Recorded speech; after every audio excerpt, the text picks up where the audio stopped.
And it goes a little something like.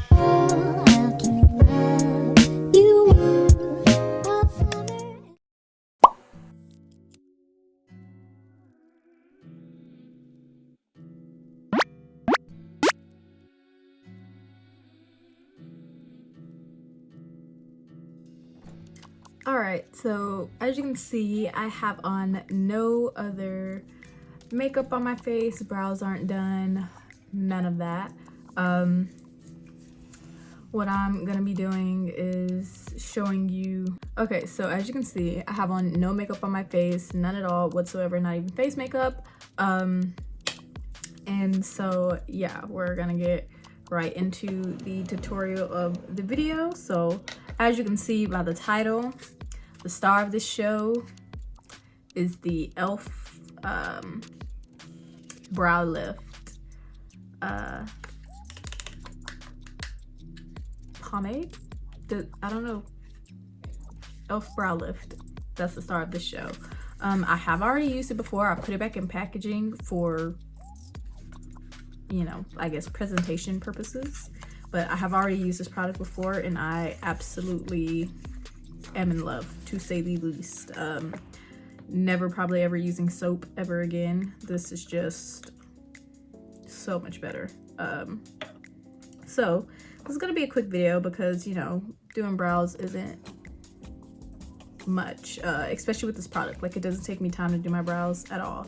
What you're gonna do is get a spoolie or get their applicator. I don't have their applicator because they were sold out when I was getting the product. So I just have a spoolie, a random spoolie. I honestly don't even know where I got it from. And you know, I just dip a little into the product and brush my brow hairs up like I normally would when using any type of soap or anything like that. The reason I like the E.L.F. brow product more is just because it's not as sticky as the soap, and to me, I'm just able to just get it like better on my hairs and everything. And also when it comes to me filling in my brows, which you'll see me do in a second,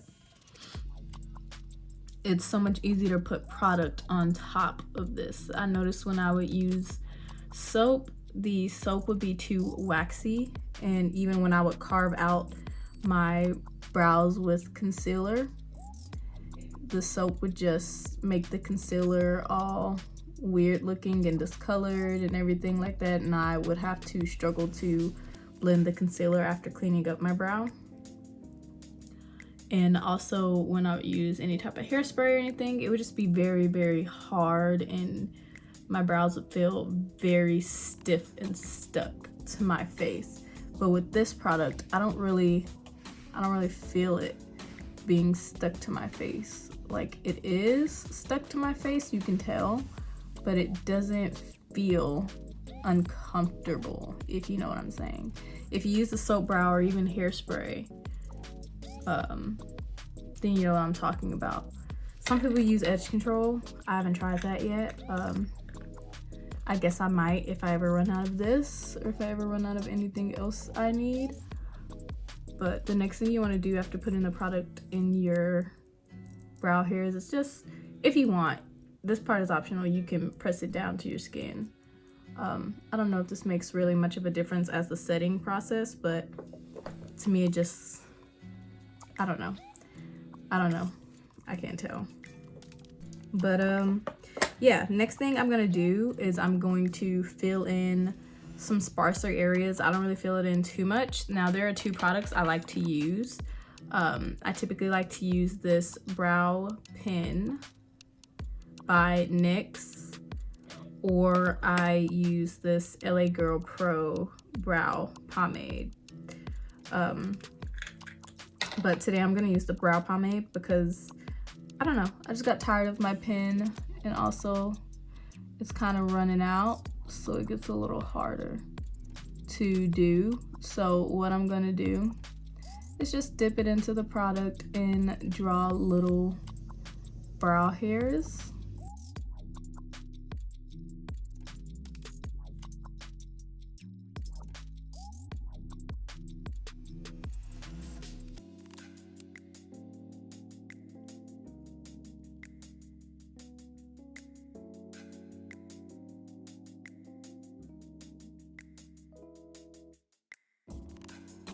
Okay.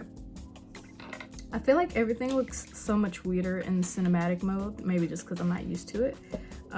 But that's what I'm using, is cinematic mode. So if it looks a little weird, I hope it doesn't. But yeah. But anyway, as you can see, my brows are filled in. Like I said, I don't do much. I literally just fill in these sparse areas in the end of my brows because the end of my brow hairs are extremely sparse. But the next thing I'm gonna do is go in with some concealer and clean up around my brow for this part. It doesn't matter what concealer you use. It's totally up to you. I'm using my E.L.F. Hydrating Camo Concealer because that's really the only concealer I have and use on a regular. And then I'm just gonna carve out my brows. I know a lot of people don't do the top part of their brow, and sometimes I do, sometimes I don't. But even if I don't do the full top, I always do like this end part here because I like this part to be really sharp. But actually today I am gonna go in with the remaining concealer on my brush from doing top and bottom and go over top. Sometimes I do, sometimes I don't. It depends on my mood, realistically.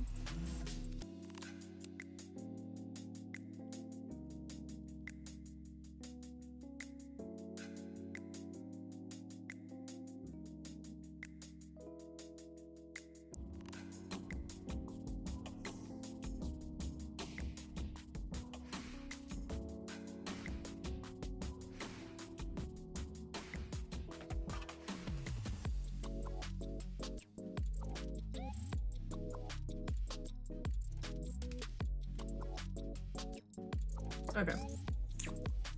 Now, after you carve out your brows, obviously you're going to want to blend in the concealer around your brows. And for this, you can use any type of blending brush. This one specifically is from E.L.F. It is their blending eye brush. And I just use it to blend out the concealer around my eyebrows. Now, that's how the product is looking right now immediately. And what I do is I take the same spoolie, no extra product, but I just brush up my hairs because this also helps make sure that my brow hairs are still going up the way that I wanted them to. Because sometimes me blending them, if my brow hairs are too long, the brush kind of like makes them look weird. So these are my brows, right? Nice, I like them. Very fast and simple. It literally takes me like maybe 2 minutes, you know, minus the talking and everything. But yeah, I'm gonna finish the rest of my makeup, come back and show you what it looks like completely when I am back. All right, so this is the finished look on my brows. Like I said, very quick and simple. I'm gonna try to insert a wear test, but I'm gonna be completely honest, I may completely forget. I forget to do wear tests all the time. I just forget, I really forget, but I'm gonna try to remember, and I'm gonna try to come back and show you guys what my brows look like after a while of wearing them. Or wearing them sounds weird, but you know what I mean. But yeah, this is how they're looking for right now. So hopefully I remember to come back and show you. I guess you'll see.